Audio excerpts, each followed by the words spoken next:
నేను విమర్శలు చేయదలుచుకోలేదు, కానీ ప్రజలు నిన్న మాట్లాడుతుంటే విన్నా నేను ఖమ్మంలో. మీరు హైదరాబాద్ నుంచి వెళ్ళి భువనగిరి పోవడానికి హెలికాప్టర్ దొరుకుతుంది, హైదరాబాద్ నుంచి ఖమ్మం పోవడానికి హెలికాప్టర్ దొరుకుతుంది, హైదరాబాద్ నుంచి వెళ్ళి కోదాడ పోవడానికి హెలికాప్టర్ దొరుకుతుంది, హైదరాబాద్ నుంచి నల్గొండ పోవడానికి హెలికాప్టర్ దొరుకుతుంది. కానీ ప్రజల్ని రక్షించడానికి, ప్రజల ప్రాణాలు కాపాడడానికి హెలికాప్టర్ దొరకలేదా అని ప్రజలు అడుగుతున్నారు.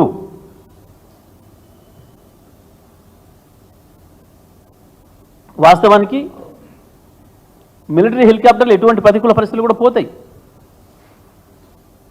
నిన్న వర్షమే తప్ప పెద్ద గాలి దుమారం తుఫాను లేదు, హెలికాప్టర్లు లేవలేని వాతావరణం నిన్నేం లేదు. వాస్తవానికి ప్రజల నుంచి ప్రశ్నించడం మొదలైన తర్వాత భుజాలు దడుముకొని అబద్ధాలు చెప్పి తప్పించుకునే ప్రయత్నం చేస్తున్నది తప్ప ఈ ప్రభుత్వం ప్రజల్ని గాలికి వదిలేసింది, ప్రజల్ని ప్రకృతికి అప్పచెప్పింది. ఇది పూర్తిగా ప్రభుత్వం చేతగాంతరం, ప్రభుత్వ వైఫల్యం. దీనికి ప్రజలకు క్షమాపణలు చెప్పాల్సిన అవసరం ముఖ్యమంత్రికి, మంత్రులకు ఉంది. నిన్న చనిపోయిన ప్రాణాలకి కారణం, బాధ్యత రాష్ట్ర ప్రభుత్వం అందే పూర్తిగా. నేను రాజకీయాల కొరకు మాట్లాడతలేను, బాధ్యత రహితంగా మాట్లాడతలేను.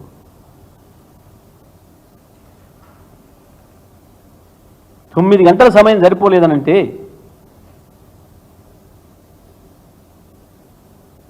పక్క రాష్ట్ర ముఖ్యమంత్రి మాట్లాడినప్పుడు వాళ్ళు చెప్పింది నేను చెప్పలే. మరి ఈ రాష్ట్ర ముఖ్యమంత్రి ఏమైండు? నిన్న ఎందుకు అందుబాటులో లేడు మంత్రులకు?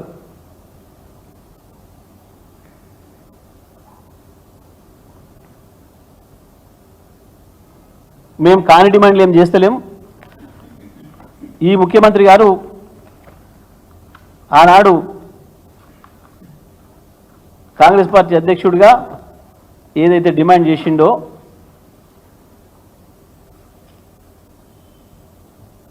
చనిపోయిన కుటుంబాలకి 25 లక్షల రూపాయల చొప్పున ఆర్థిక సాయం అందించాలని, ఇండ్లు డ్యామేజ్ అయిన ఇండ్లకు 2.5 నుంచి 5 లక్షల రూపాయల ఆర్థిక సాయం అందించాలని, వర్షాల వల్ల ఎఫెక్ట్ అయిన ఇతర ప్రజలందరికీ 50,000 రూపాయల చొప్పున ఆర్థిక సాయం అందించాలని చెప్పి ఏదైతే డిమాండ్ చేసిండో దాన్ని వెంటనే అమలు చేయాలని చెప్పి మేము డిమాండ్ చేస్తూ ఉన్నాం.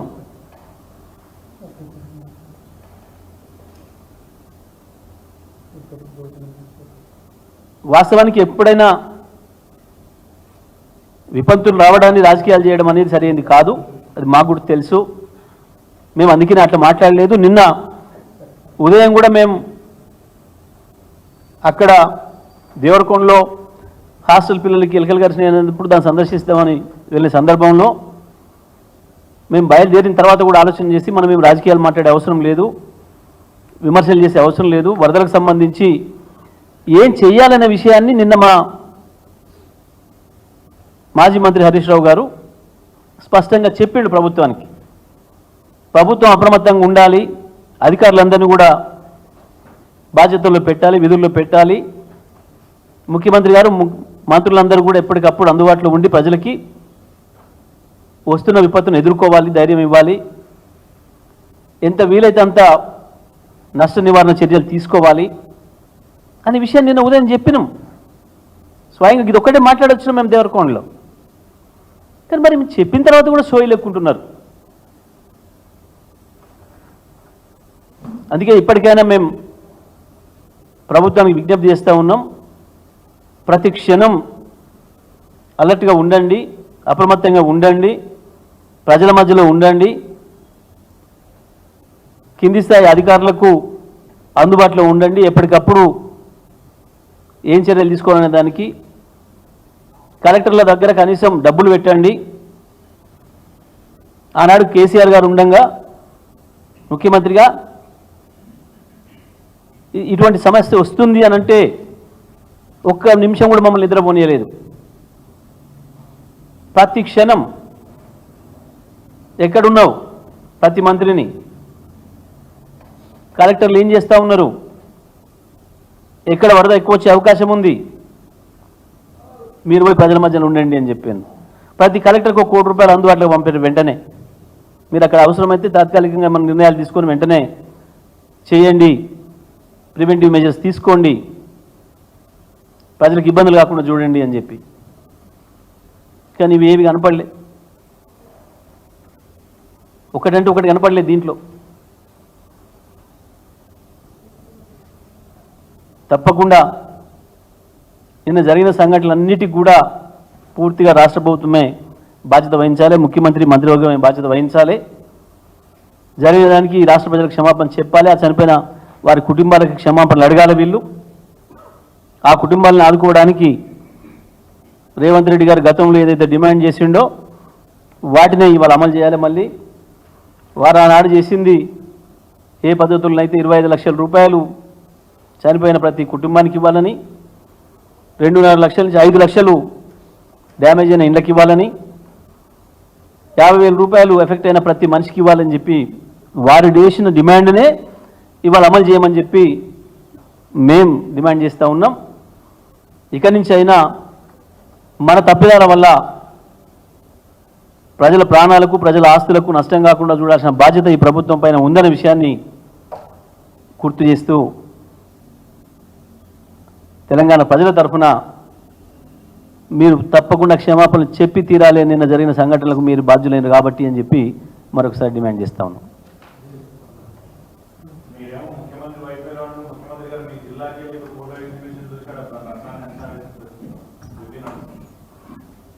నిజమే, ఇప్పటికి కూడా ఇంకా ఆ ముఖ్యమంత్రి పర్యటన మీద కన్ఫ్యూజనే ఉంది. అక్కడాక పోయిండు ఫోటోలు ఎందుకు అసంటే పోతే సరిపోతున్నాయి కదా, ఫోటోలు ఎక్కడ దిగినరో నేను అడుగుతున్నది. నిన్న పొద్దున్న కనుక ఏం చేసిండు ముఖ్యమంత్రి, ఎందుకు వాళ్ళని కాపాడడానికి 2 హెలికాప్టర్లు తెప్పేయలేకపోయిండు, 1 హెలికాప్టర్ తెప్పేయలేకపోయిండు. నిజమే, ఆ బ్రిడ్జ్ మీద ఉన్న వాళ్ళు కూడా ఇంకా కొంచెం ఏమైనా వరద పెరిగి ఉంటే వాళ్ళు 9 మంది కూడా చచ్చిపోయేటోళ్ళు. నిన్న అంత నిర్లక్ష్యంగా ఉన్నారు వీళ్ళు. పాపం దురదృష్టం, ఆ కుటుంబం పోయింది కళ్ళ ముందే. వీళ్ళ నిర్లక్ష్యం వల్లనే, ప్రభుత్వం యొక్క నిర్లక్ష్యం వల్లనే.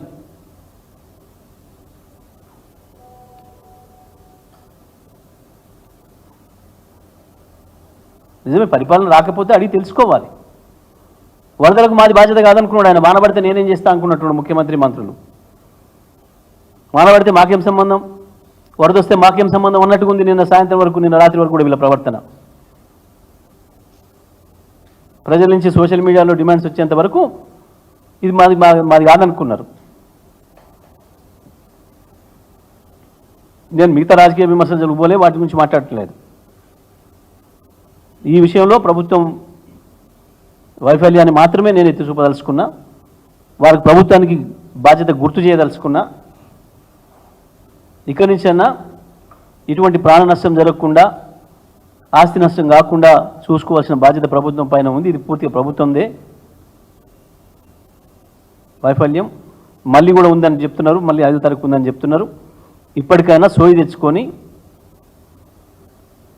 ఈ రాష్ట్రానికి బాధ్యులు మీరు అనే విషయాన్ని గుర్తు చేసుకొని పనిచేయాలని చెప్పి, ప్రతి క్షణం పనిచేయాలని చెప్పి ప్రభుత్వం చెప్తా ఉన్నది.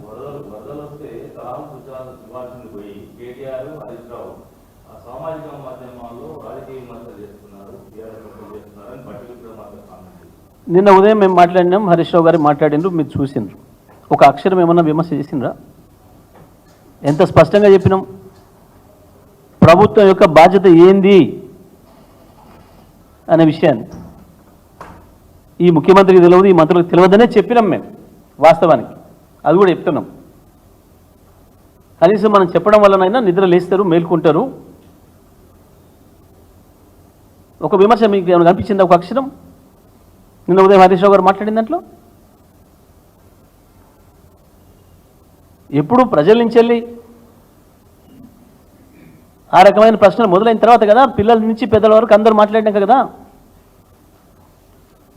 అదే సోషల్ మీడియాలో అక్కడే వచ్చింది కదా. ఒక కుటుంబం వాళ్ళే పాపం ఇంటి మీద చిక్కుపోయిన కుటుంబం, ఇక ప్రభుత్వం నుంచి సాధ్యం కావట్లేదు అని చెప్పి ఎవరి ద్వారానో వాళ్ళ ద్వారా ఎంక్వైరీ చేసుకొని గజ ఈతగాళ్లను మేము డబ్బులు ఇస్తాం రండి మమ్మల్ని కాపాడండి అని చెప్పి వాళ్ళు దాంట్లో నుంచి బయటపడింది.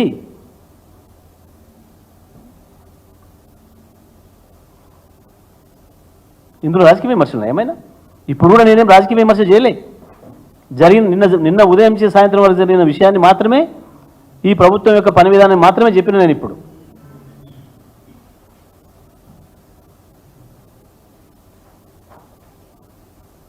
తప్పని చెప్పకపోతే ఎట్లా తెలియాలి వాళ్ళకి? నిజమే, మీకు అనుభవం ఉన్న వాళ్ళు ఎవరు లేరు, మేము కాదంటలేదు. మమ్మల్ని సలహా అడిగితే మీకు నామోషి కాబట్టి మీరేం అడగరు, నువ్వు అడగకపోయినా చెప్పినాం, మీకు సమాచారం ఇచ్చే విధంగా చెప్పినాం.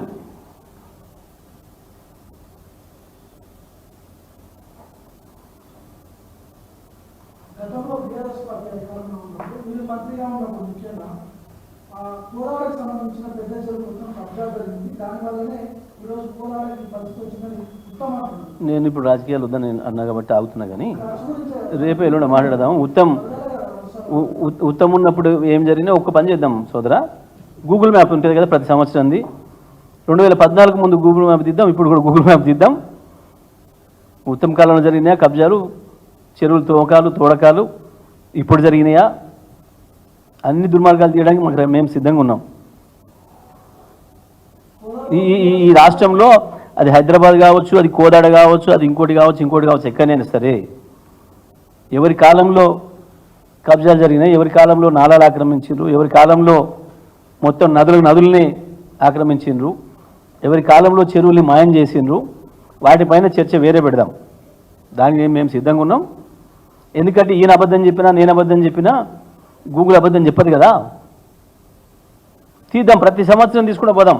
1950 పోదామా, ఇంకా ముందుకు పోదామా, తీద్దాం. హైదరాబాద్లో ఏ కాలనీకి ఎప్పుడు అనుమతులు ఇచ్చిండ్రు, ఏ అధికారులు ఇచ్చిండ్రు, ఎవరు పీరియడ్లో వచ్చినాయి, ప్రతి ఉంటుంది కదా, రికార్డులు అన్నీ ఉంటాయి కదా. నేను వాటి జోలికి వదలుచుకోలేక ఏది ఎక్కడ మునిగడానికి ఎవడు కారణమో, ఈ రాష్ట్రం మునిగిపోవడానికే కాంగ్రెస్ కదా కారణం.